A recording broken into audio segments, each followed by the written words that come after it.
First, we'll open the driver's side door. Right where you see the steering, underneath the steering is a hood latch that needs to be pulled out. Once the latch is pulled, you would notice the hood losing its grip.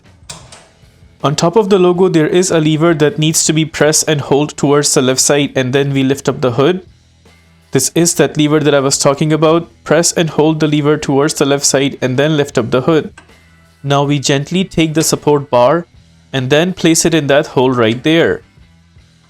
Once the hood is opened, right there is the spot for the filter underneath the engine. We will need to put this clip down like that. There's one more clip on the corner that also needs to be slided down. Once both clips are down, now we will get to the tabs on top, one there and one here. It has this kind of tab right there, so we have to pull that tab outwards and then lift the bracket upwards to take it out.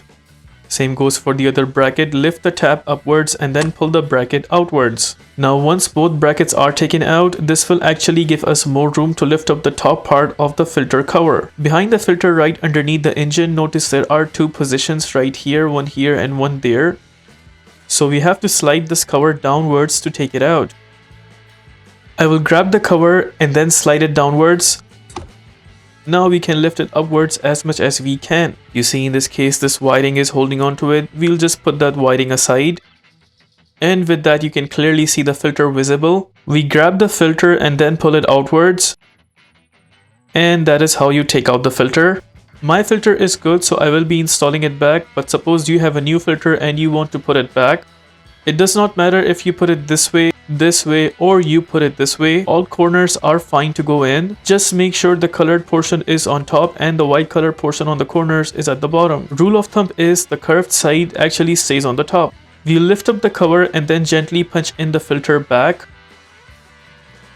Make sure from all the corners it's completely in and it's not popping out.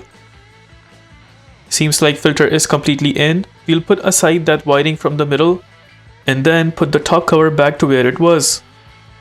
You may have to wiggle the top part until it completely sits on the filter. Coming back to the back side of the filter underneath the battery, notice right there are the two spots. We actually have to slide the cover forward so that it does go into those two spots.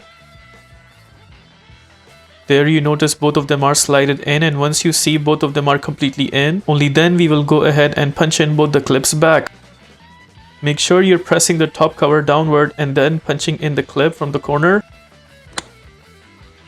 Same goes for the other one.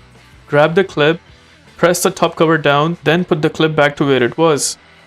Just like that. With that, we are done with the replacement of engine filter. Now suppose you want to close the hood back. Just lift the hood upwards and then take out the support bar. We put it back to its place.